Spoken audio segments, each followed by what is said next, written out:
Virtuous, if you look for English, it is like silly. Silly love. It's very close to empty love. Because it's a lie. This is a lie. Why is it a lie? How can someone commit when there is no liking? What are they committing to? Are you together up to there? So ask yourself.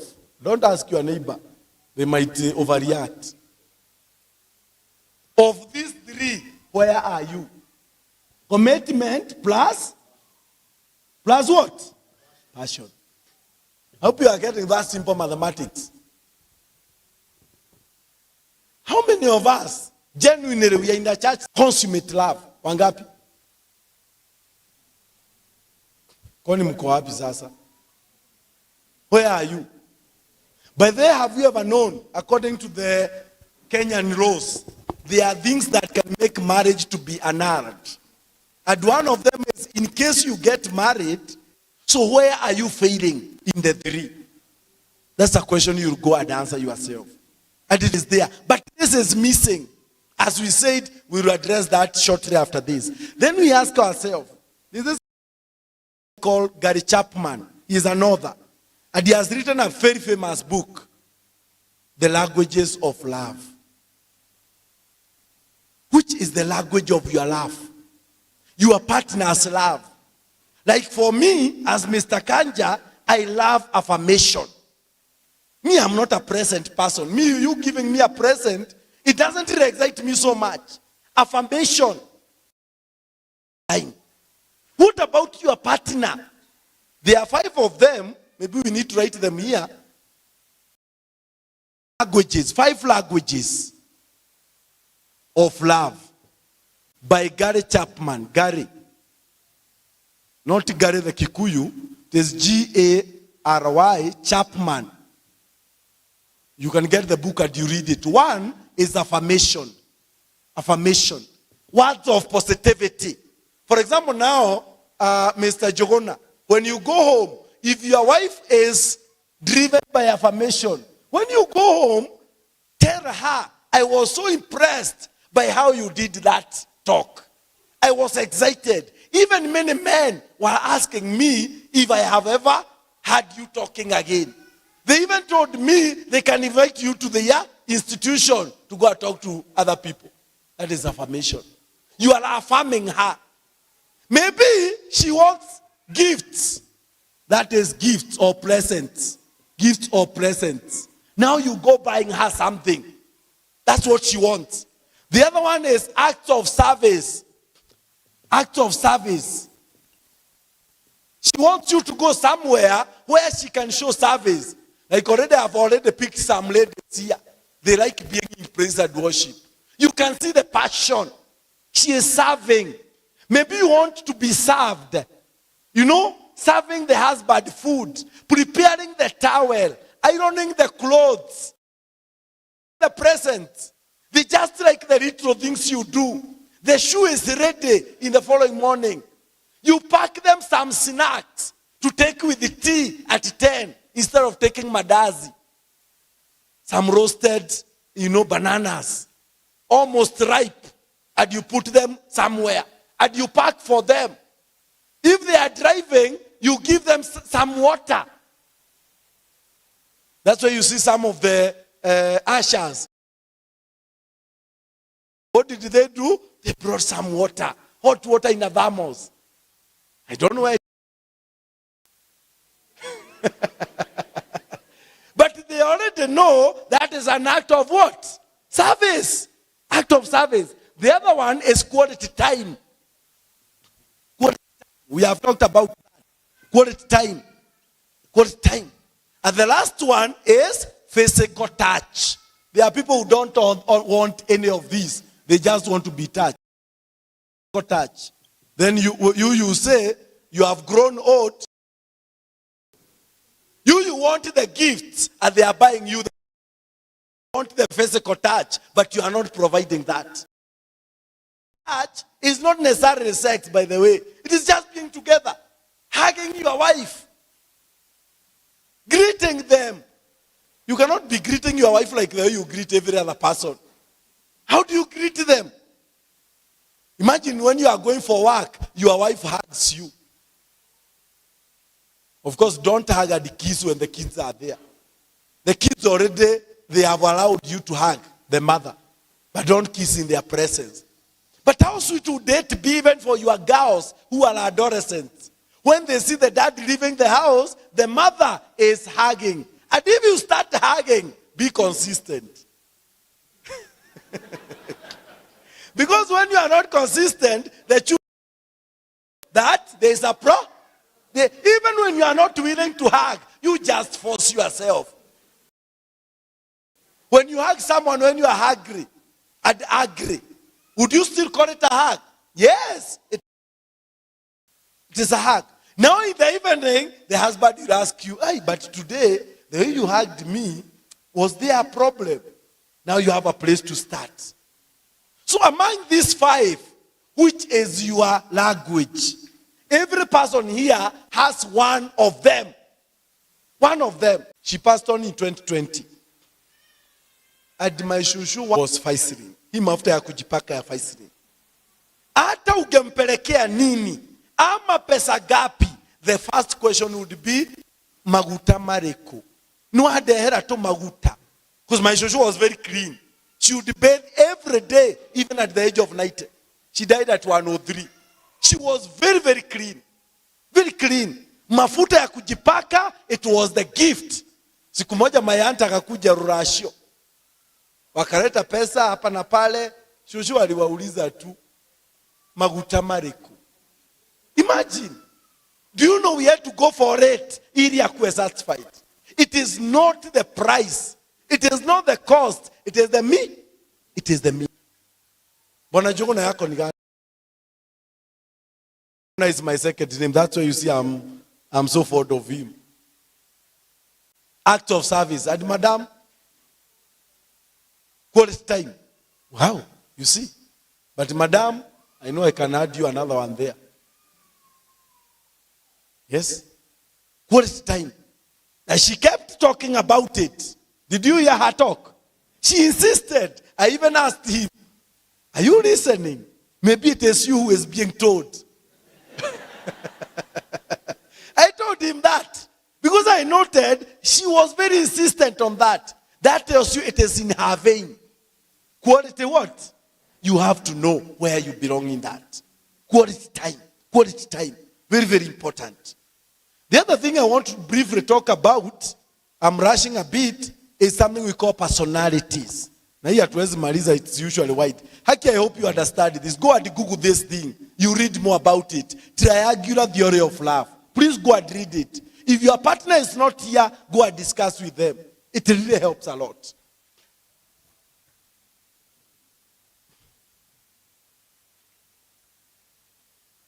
Sijui kama mnaelewa kwa nini siodoi hii. It's because it was the most important part of all this. Everything is building from there. So I am not removing it. That's how important it is. So when we talk about personality, every person has a personality. And this personality is inbuilt. Inbuilt way that affects someone's behavior, thoughts, actions, and attitudes. A personality is something inbuilt in us, which aids to affect the way I think, the way I see things, the way I look at life, and my attitude. And because we don't have enough time, I would only pick one method of knowing your personality. And allow me to use what we call the 4 temperaments. This one, even if you don't understand, don't worry. You can again go and read widely. I'm just introducing you to it. But I like it because it's usually very, very accurate. Very accurate. The 4 temperaments. And these 4 temperaments, for those who have never heard, 1 is called choleric. 2 is called sanguine. 3 is called melancholic. Melancholic. And the 4 is called phlegmatic. Phlegmatic. Like that, phlegmatic. 4 temperaments. Remember the word 4 temperaments. These personalities each person, as we discussed, you have one that we call dominant. Dominant, I mean, among these four, after I explain to you, you need to tell me which is your most dominant. Dominant meaning it is the one that presents itself more. And your partner has one dominant. Are you together up to there? Number two, you have another one called secondary. Secondary is the one which is second to dominant. It supports the dominant one. If you are a person with complex personality, utakuwa na secondary, ukuwe na ya tatu na ukuwe na ya nne, ukuwe na zote. But most people, they have the first one and the second one, dominant and secondary. Number three, you need to understand is that none of them is better than the other. I'm saying that before describing, so that you understand. None of them is more important than the other. None of them is superior to the other. Then all of them, they have their weaknesses and strengths. So which one do you choose? And I'll give examples for you to understand as you go and read. So when we talk about a choleric, here we are talking about a person who is very serious with life, someone who is very straightforward, someone who is very direct, someone who is not patient, someone who is time conscious, someone who knows where they are going and how they need to go there, someone who is not having any jokes with the decision they make. These are people who want success. And to get success, people can use any method. And these people are very dominating. People are very domineering. These people are very because of what? The choleric end up becoming leader. Are you together up to there? Choleric. You come to this one called sanguine. These are people who are not very serious with life. They are jokers. They are people who take things for granted. They are people who can be late and they don't care about even apologizing. They are people who are just social, outgoing. Even if it's your husband, he is chatting with every lady. They may not have done that. Sanguine is a person who sometimes is thinking or he is thinking. It's a thinking person. These people, they are prone to depression and stress more. Why? They think a lot. They think over issues and overthink. Then we have the phlegmatic. Huyu ni ule wa, ni sawa tu, tutebe tu hivyo, ni sawa. They flow with the wind. They don't want chaos. Wanataka mambo iende vile hawatasubua mtu. Thank you. Vile hawatasubua mtu. So these people, four of them, as you go and read, huyu unaweza muita kama pilipili, pilipili kali. Choleric. This is a very serious person. Huyu ni mtu akitaka kwenda pale nyuma, hata pitia simama hapa, ataenda naye huyu akikwambia amekuoa, anamaanisha kile anasema. This person is serious. Akikuoa anakupeleka hata kwa kanisa. Anatoa hata mahari na ako very decided. Na pia akikwambia tumeachana, huyu si mtu wa kufu. By the time anakuambia tumeachana, na hata ushide ukirudi, huyu anaweza kosa kukupokea. Are you getting each other? Lakini huyu sanguine, huyu ni mtu ambaye unaweza muita. Huyu ni mtu no. Lakini bado hajaamini amekuoa. Anakwambia kufanya. Yes. Kwani what are we? Very serious with what is happening around. Huyu mwingine, mtu anakuambia tunaenda kwetu lini? Allow me to think about it. Them they operate on thinking. Then huyu mwingine atakwambia unataka unampenda ama umpedi, unataka tuende lini? Na hii kwanza hii this one, because you look very weak. Men who are phlegmatic, many women have a problem with them. Women who are choleric, many is too strong for him. That's why if you are a woman and you are need emotional intelligence to balance it, so that it's kind of good. If you are phlegmatic, you need to improve on your skill. Kuongea na kueleweka. Because a man who is phlegmatic, wanaedaga kwa mama kwa kila kitu. Kwa sababu wanaona baba yao, yani hata si upo, are too cool. But when a woman has this, it's not. So these are the extremes. This is more of a male personality. So already akiwa na hii, have this. See, I said it is a leadership. Many women who have this quality, they go very far. Very far. Because they are able to overcome the social beliefs. Most of them.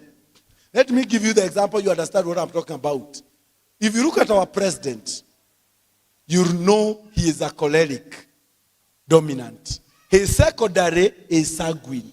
Haki ukipatana na mtu na ni sanguine, these people, they can achieve anything in life. Why? They are very clear on what they want. They are very tough on other people and on themselves. Lakini wanaficha ukali na hii sanguine. That's how Ruto won the election. Ukali yake anaileta na deputy, the impeachment, sanguine, choleric. Ndio Gachagua hata akisema kitu serious, hakaagi serious. So, yeye ni sanguine, choleric. You come to our Raila Odinga. Raila Odinga is not choleric. He is melancholic, sanguine. You come to Kalonzo. He is what? Melancholic. He moves with the wind. These things are so real. You look at the Bible. Peter was pure. Na ndio akaachiwa kanisa. Peter anakasirika kidogo, anachukua upanga. Hata akafika Yesu akamwambia, go behind me Satan. Swali yote ikijibiwa, Peter ni yeye wa kwanza kujibu. Even he was too strong, Jesus took advantage of that strength. John and James, melancholic. Walifikiria nani wataka right na left. Wakapanga wakatuma mama yao. Imagine mama yao akaenda. Alafu hao wenyewe wakaenda. Those are melancholics. Judas was melancholic also. Ndio after ameuza Yesu, alienda akafikiria, he committed suicide. Philip was a sanguine. Sasa unatuambia hii mikate itawashibisha aje? Tunafaa kufanya kazi miaka gapi? That is a sanguine. Jesus did not have any of these. Why? Because of the divinity part.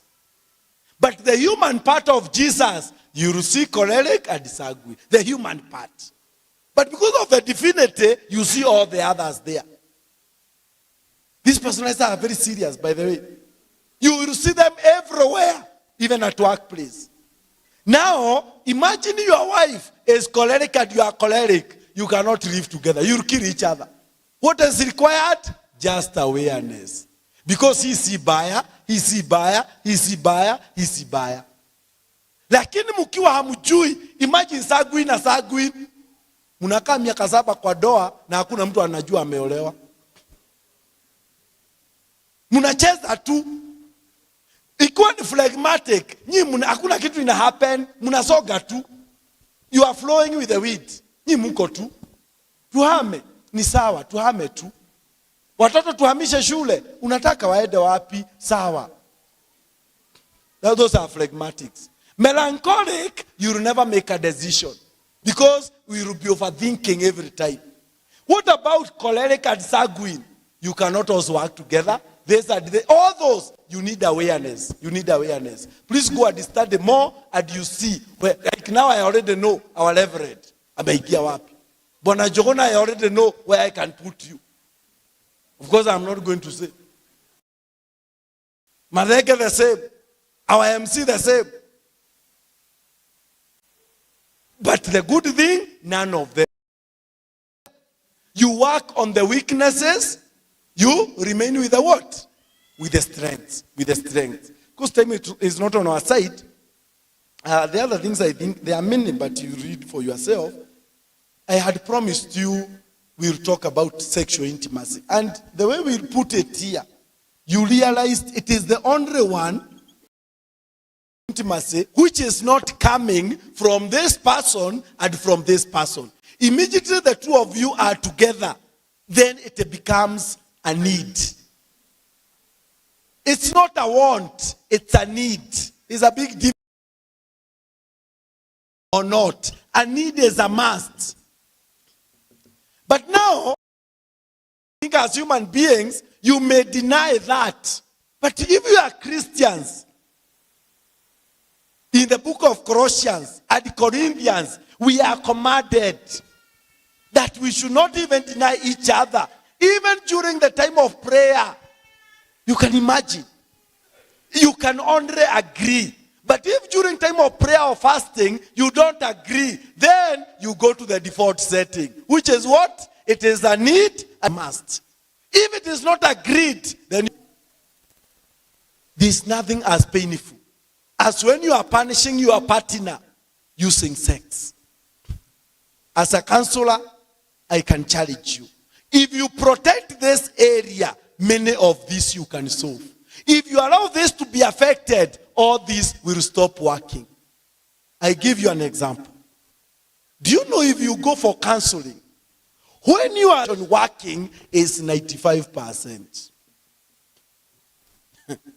The opposite is also true. If you go for counseling issues and then this stopped, it is because of bitterness.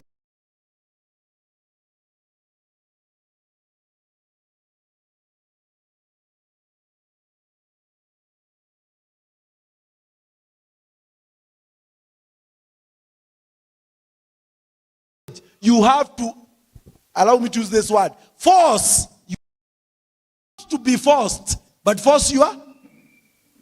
Why are you forcing yourself? You are protecting the most sacred part of your marriage. This is not sacred. Sacred.